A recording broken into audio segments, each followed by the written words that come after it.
വിശുദ്ധന്മാരോ അവർ എനിക്ക് പ്രസാദമുള്ള ശ്രേഷ്ഠന്മാർ തന്നെ. ഭൂമിയിലെ വിശുദ്ധന്മാർ. ഹല്ലേലൂയ. അപ്പോൾ ഭൂമിയിൽ രണ്ട് വിധത്തിലുള്ള വ്യക്തികളെ നമുക്ക് കാണുവാൻ കഴിയും. ഭൂമിയിലുള്ള വിശുദ്ധന്മാരുണ്ട്, അല്ലാതെ ജീവിക്കുന്നവരുണ്ട്. ഹല്ലേലൂയ. അപ്പോൾ വിശുദ്ധിയോടെ ജീവിക്കുന്ന ഒരു ദൈവ പൈതലിന്റെ ജീവിതത്തിൽ അവന് പലവിധമായിട്ടുള്ള പരാജയങ്ങൾ അല്ലെങ്കിൽ ഏതെങ്കിലും സാഹചര്യങ്ങൾ കടന്നു വന്നാലും അവന് വീഴ്ചകളുണ്ടാകുന്നില്ല. അവനെ ആ പ്രയാസങ്ങളിൽ നിന്നും പ്രതികൂലത്തിൽ നിന്നൊക്കെയും ദൈവം തന്നെ വിടുവിക്കുവാൻ ഇടയായി ചെയ്തു. കാരണം അവനെ സംരക്ഷിക്കുന്ന ദൈവമാണ്. അതുകൊണ്ടാണ് നിർത്തുന്ന സങ്കീർത്തനം 12 പറഞ്ഞ്, നിന്റെ കാൽ കല്ലിൽ തട്ടിപ്പോകാത്ത വണ്ണം ഞാൻ നിന്റെ കൈകളിൽ വഹിച്ചുകൊള്ളു. നീ സിംഹത്തിന്മേലും മണലുമേലും ചവിട്ടി ബാലസിംഹത്തെയും പെരുമാവനെയും നീ മെതിച്ചു കളയുമെന്ന് പറഞ്ഞു. ഹല്ലേലൂയ. ദൈവമക്കൾ സ്വന്തം പ്രതികൂലത്തെ കണ്ട് ചവിട്ടുവാൻ തയ്യാറാകണം. ഹല്ലേലൂയ. നമ്മൾ പരാജയപ്പെടുത്തുന്ന നമ്മുടെ അനുഗ്രഹത്തിന് വിരോധമായി ചതിക്കുന്ന സകല വൈശാലിക മണ്ഡലങ്ങളെ ചവിട്ടുവാൻ ദൈവം നമുക്ക് അധികാരം തന്നിട്ടുണ്ട്. ഹല്ലേലൂയ. ദൈവത്തെ ഒഴികെ നമുക്ക് ഒരു നന്മയുമില്ല. മത്തായി 6:33 പറയുന്നു, മുമ്പേ അവൻ രാജ്യവും നീതി അന്വേഷിക്കും, അതോടുകൂടി ഇതൊക്കെ നിങ്ങൾക്ക് വന്നു ചെയ്യുവാനാണ് ഇടയായി. ഇവിടെ പറയുന്നു, ദാവീദ് പറയുന്നു, അന്യദേവനെ കൈക്കൊള്ളുന്നവരുടെ വേദന വർദ്ധിക്കും. അപ്പൊ അന്യദേവന്മാരുണ്ട്. ഹല്ലേലൂയ.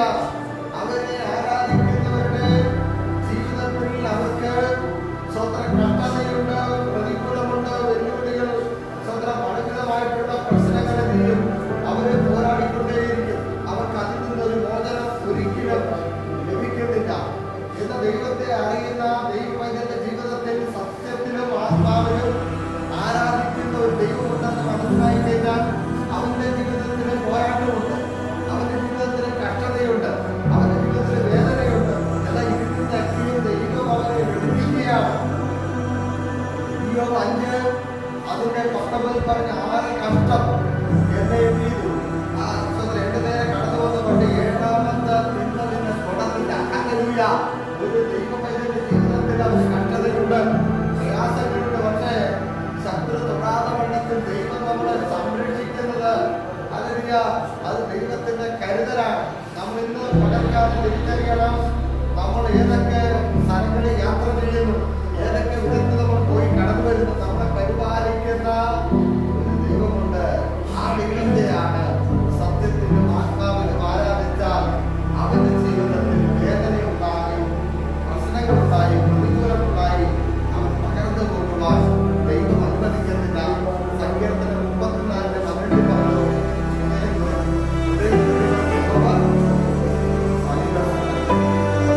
ഹല്ലേലൂയ.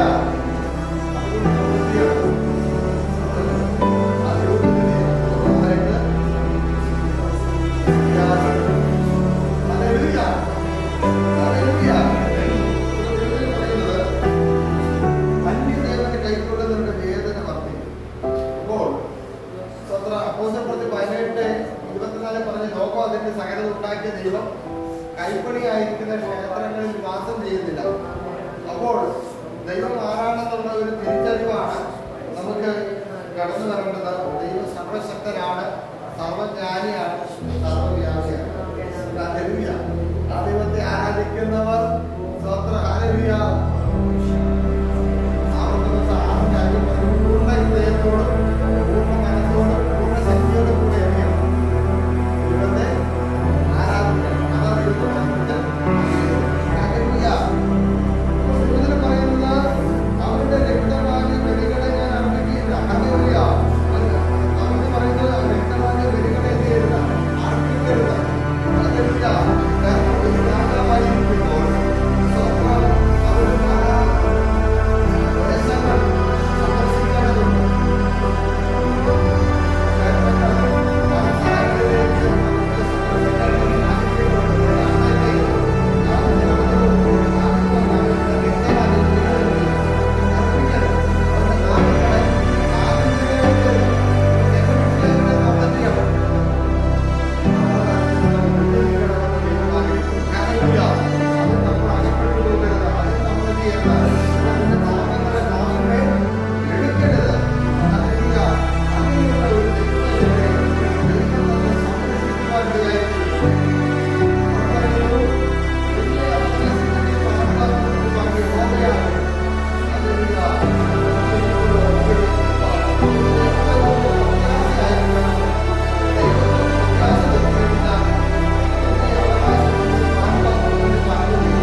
ഒരിക്കലും അനുവദിക്കത്തില്ല.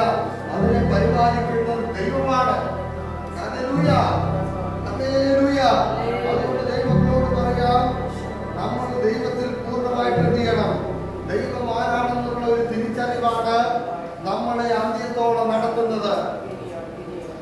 യോഹന്നാൻ 4:23 പറഞ്ഞു, സത്യ നമസ്കാരികൾ ദൈവത്തെ സത്യത്തിലും ആത്മാവിലും ആരാധിക്കുന്നു. ഹല്ലേലൂയ. സത്യത്തിലും ആത്മാവിലും ആരാധിക്കുന്ന ദൈവവേദന്റെ ജീവിതത്തിൽ അവനും പ്രശ്നങ്ങളുണ്ട്, പ്രതികൂലങ്ങളുണ്ട്, പലവിധമായിട്ടുള്ള കഷ്ടതകളുണ്ടെന്നതാണ്. എന്നാൽ അവനെ പരിപാലിക്കുന്നത്, അവന്റെ അവകാശത്തിന്റെ പങ്ക് ദൈവമാണ്. അല്ലെങ്കിൽ അവന്റെ ഓഹരിയെ ദൈവം പരിപാലിക്കുന്നു. അവന്റെ സാമ്പത്തിക നന്മകൾ, അവന്റെ കുടുംബം, അവന്റെ തലമുറകളെ പരിപാലിക്കുന്നത് ദൈവമാണ്. ഹല്ലേലൂയ.